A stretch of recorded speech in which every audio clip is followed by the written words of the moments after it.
Hey everyone, welcome back to 6 Wins. We're doing another top 6 video for Chris's and my top 6 Jim Carrey movies. Alrighty then. So you'll probably unfortunately hear some of our Jim Carrey impersonations as we do this. Ooh, yeah. You know what always gets me when people are like, oh yeah, I love that movie, and they do a line but they don't get the words right, they like misquote it, and it's like it's close, but like if you're gonna quote it, know all the lines. Don't like summarize and like say like something that has the same meaning but you miss the words. Like those small words legitimately matter to me. Yeah, big time. Misquoting movies, top 4 pet peeves. Yeah, well hopefully you're here because you're either a 6 Wins fan and you want to hear us talk about some of our favorite Jim Carrey movies, or you might be a Jim Carrey fan and you want to hear people talk about Jim Carrey. But we're pretty cool. So whether you're a 6 Wins fan or a Jim Carrey fan, we like to talk about fun stuff all the time that you might like, and again, you might just like that we're talking, no matter what it's talking about. So go ahead and subscribe and like the video if you want to see more, and let us know in the comments your favorite Jim Carrey movies as well. I'll kick it off. Yeah. Okay. My number 6 favorite Jim Carrey movie is Yes Man. And the ground rules are there are no ground rules. I'm over here, dickhole. Oh my God, that's so funny. I just feel like it's a really uplifting movie, and the message behind it after you watch the movie, if you're not like, wanting to get off the couch and go, say yes to life and go, enjoy things, because it's such a better way to live than just kind of being a couch potato and being lazy and all that stuff. And I haven't seen Yes Man. Okay. Is this one where he makes the decision to say yes, or is it kind of like another one of his movies where he is kind of like forced to say yes by something sort of supernatural that he can't control? So he joins like a self-help group kind of thing, where there's like, it's almost culty, but not like a formal cult. Yeah. Where, a friend invites him because he sees he's kind of going through like a bit of depressing time. And so he goes and he accepts this like covenant to where he just says yes to everything. Like, hey, you want to learn piano? Yes. You want to take flying lessons? Yes. You want to learn a new language? Yes. Then his friends kind of, they'll go out to the bar and they'll be like, you've got the bill, right? And he'll be like, yeah. So kind of silly things. Well, all right, I'll hit you with my number 6 then. If this is gonna make the list, it probably has to be here now because you really wouldn't consider it a Jim Carrey movie, and it is a Batman movie, and it is Batman Forever. I mean, there's definitely different versions of the Riddler, because they had the Riddler and the newer The Batman, and he kind of played like a darker, less animated, less cartoony one. But the Riddler I knew growing up from the animated show, and even from like the Adam West Batman, was very theatrical and antic-y and slapstick and kind of goofy. Jim Carrey was the perfect cast for that.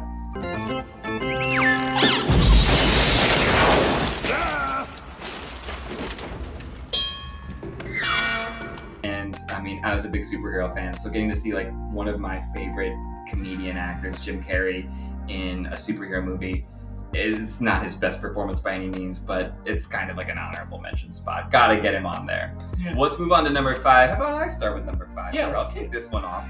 My number 5, I'm going to go with Liar Liar. Well, that's because you have big jugs. I mean, your boobs are huge. Yeah, Liar Liar is a very funny, kind of like classic Jim Carrey movie. A little bit after like his like really goofy peak, where he was kind of like, he's not this crazy character anymore, and he's a lawyer. But yeah, it was a favorite for me and my friend. Simmons is old. He should have been out of the game years ago, but he can't stay home because he hates his wife.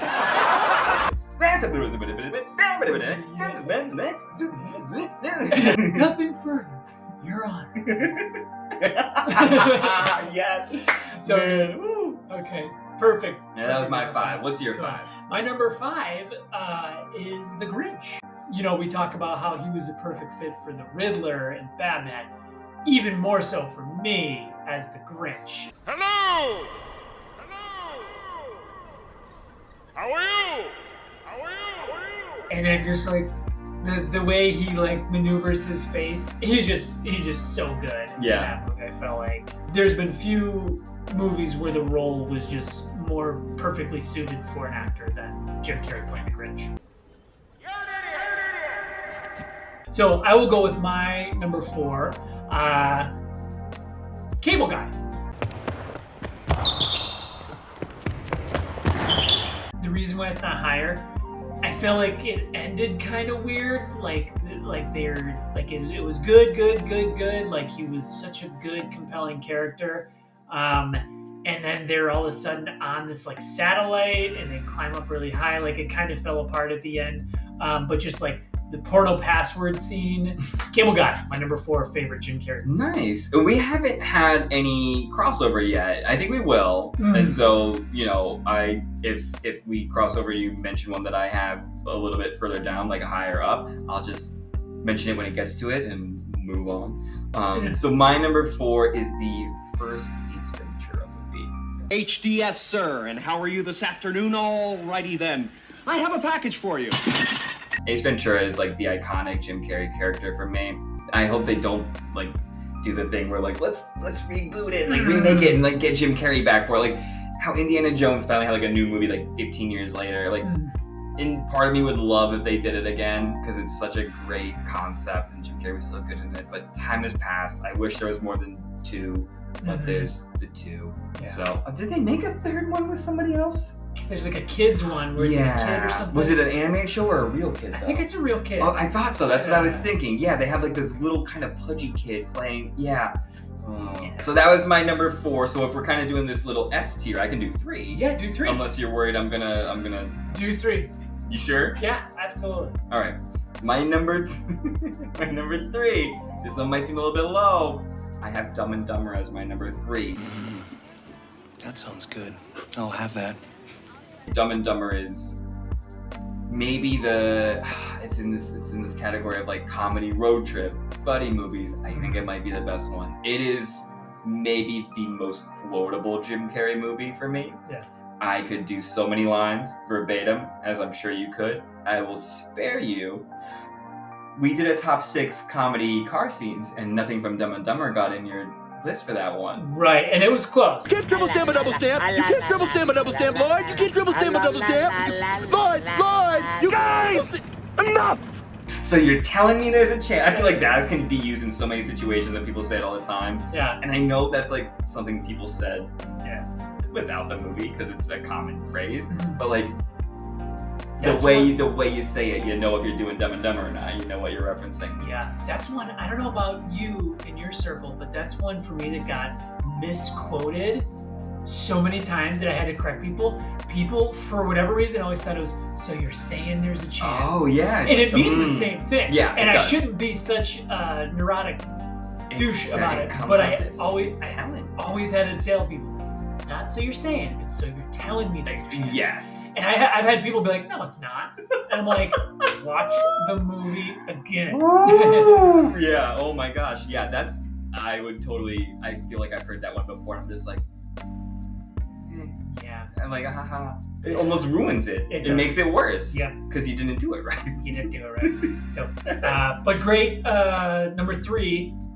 So we'll bounce it back over to me. My 3rd favorite Jim Carrey movie of all time, Ace Ventura, Pet Detective. It was my introduction to Jim Carrey. I think I was 6. What do you know about Ray Finkel? And I can't do it verbatim, but he goes, soccer style kicker, graduated at Collier High. University honors graduate, class of 1980. Holds 2 NCAA Division I records, one for most points in a season, one for distance. Former nicknamed the Mule, the first and only pro athlete ever to come out of Collier County, and one a hell of a model American. Like, just the cool little things behind the scene, like he got the inspiration for his character from just like watching a bird, and just like that's why he kind of walks like that. And you know, the walk is iconic. Ace Ventura, Pet Detective, which is the first one. My number 3 favorite Jim Carrey. Awesome. And my 2nd favorite Jim Carrey movie of all time, Me, Myself, and Irene. Another Farrelly Brothers movie.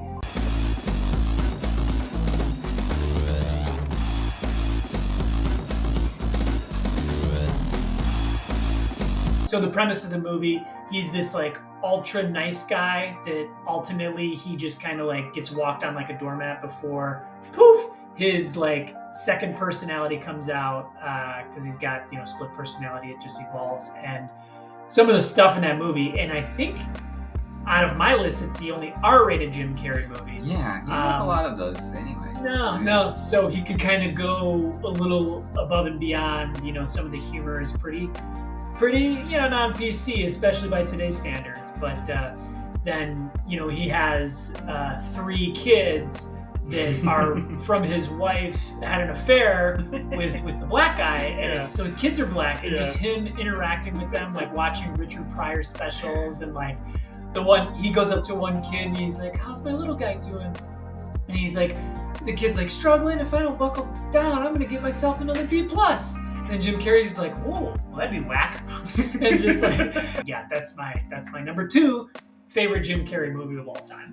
Nice. All right, I'm gonna go with my number 2. A little surprising. I actually have Ace Ventura: When Nature Calls as my number 2, and I know typically it's not viewed as the better Ace Ventura. I think it's the one I saw first, though. Don't just stand there! Throw me a spear!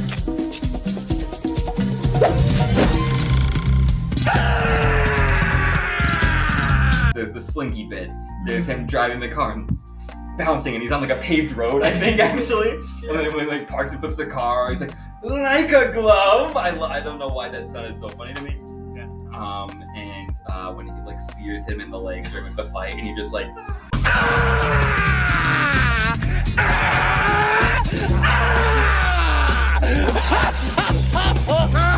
I still say every once in a while, if somebody says something that's kind of like gibberish that sounds like I'll go like, "Oh, Bumblebee Tuna?" Bumblebee Tuna. Because he mishears how to like say hi in their native language. He's just saying Bumblebee Tuna. I'll do my number 1 really quick. I don't have as much to say. The other movies are like, you go to see it because you like Jim Carrey. This one, I think, is more of like a film to be hoity-toity. My number 1 is The Truman Show. Same road, no cars. It's magic. It's not my favorite this is a really weird sentence. It's not my favorite Jim Carrey movie because I like Jim Carrey movies for comedy. But it is actually one of my favorite movies of all time. Like it's my 1, 2, or my 3. So it's like weird that like I would put it lower than another one when it's like one of my all-time favorite movies. The premise and concept is amazing. It was very prescient in kind of predicting and seeing how far like reality stuff would go as it came out right as reality TV was taking off, and today where literally people just stream themselves nonstop and like, my life is to be your 24-hour television, more or less.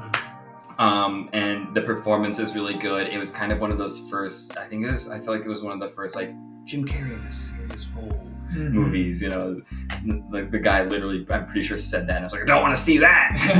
I'm like, Mom, Dad, Jim Carrey's on, and then it's like raining and dark, and like people are crying like, this sucks, that preview's stupid, I'm not seeing that. But when I finally saw it, I thought it was amazing, it's fantastic, and it's my favorite. Well, this may be a little anticlimactic because it has been mentioned before, but my number 1 favorite Jim Carrey movie of all time, Dumb and Dumber. 2? No. Okay. Maybe you should wear these extra gloves. My hands are starting to get sweaty. Extra gloves?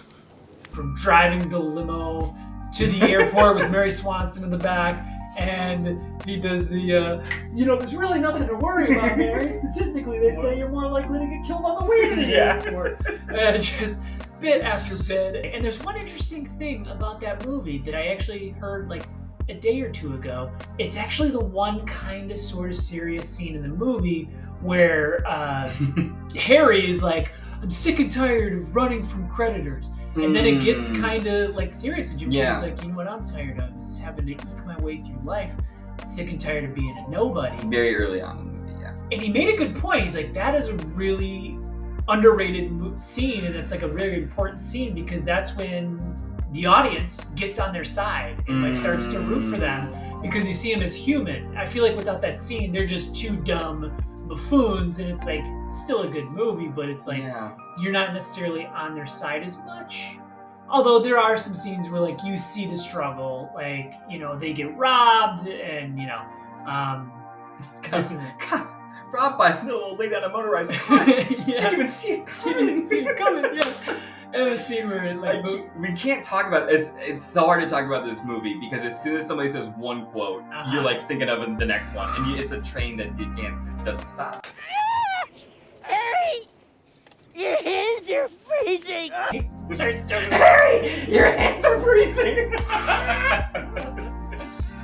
So that was 6 wins. Top 6 Jim Carrey movies of all time. For us personally, you got some bonus. You probably got 9 or 10 different movies. Again, leave us a comment with your favorite Jim Carrey movies. Did we miss any? Did we misquote anything and you're mad at us? Yeah. And we'll see you next time for the next top 6. Alrighty.